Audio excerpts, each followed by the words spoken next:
are put in this world to do something wonderful with your life. There has never been and will never be anyone just like you. You are unique in all of human history. Your special combination of talents, abilities, emotions, ideas, attitudes, and philosophy makes you separate and distinct from all other beings who will ever live. You have extraordinary potentials of talent and ability that you habitually fail to use. You have an incredible brain composed of as many as 100 billion cells. Each of these cells is connected and interconnected with as many as 20,000 other cells. The possible combinations and permutations of thought and ideas that you can have are greater than the number of molecules in the known universe. You are truly extraordinary. One of the most important questions you ever ask and answer is this: what kind of a difference do I want to make with my life? What do you want to be famous for? How do you want people to think about you and talk about you when you're gone? What kind of a mark do you want to leave on the world? What do you want to do that will benefit and improve the lives of other people while you are here on this earth and afterwards?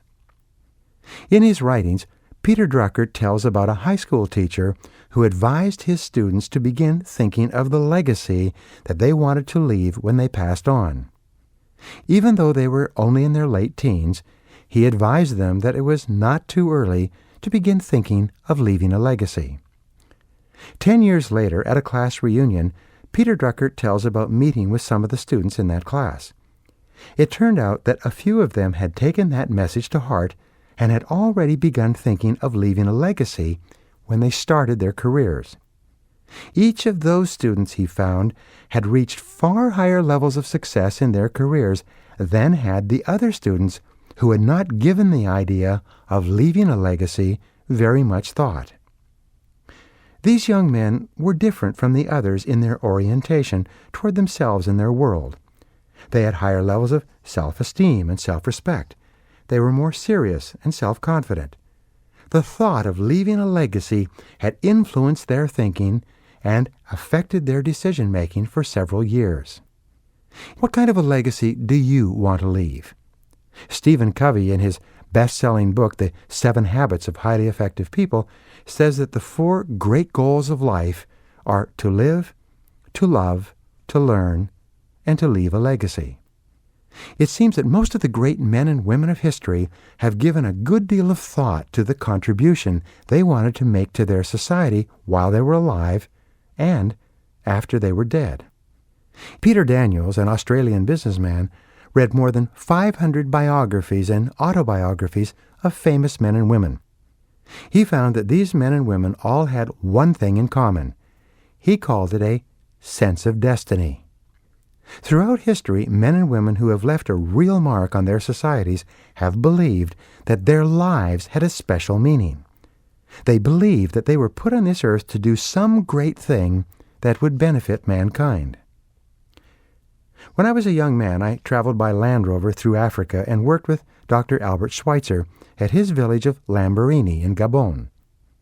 Schweitzer was one of the greatest humanitarians in human history, and his story is worth remembering. When he was 30 years old, in the late 1800s, he was the top Bach organist in Europe. He was the equivalent of a musical superstar today. He played in the great concert halls in the great capital cities of Europe. He was highly respected and extremely successful. And yet, at the age of 30, he began thinking about making a greater difference with his life. At that time, at the end of the 19th century, Africa was just opening up. There were many stories in the newspapers and magazines describing the sufferings and privations of the native peoples throughout the continent. He decided that he wanted to go to Africa and work with the natives. Albert Schweitzer decided to become a medical missionary.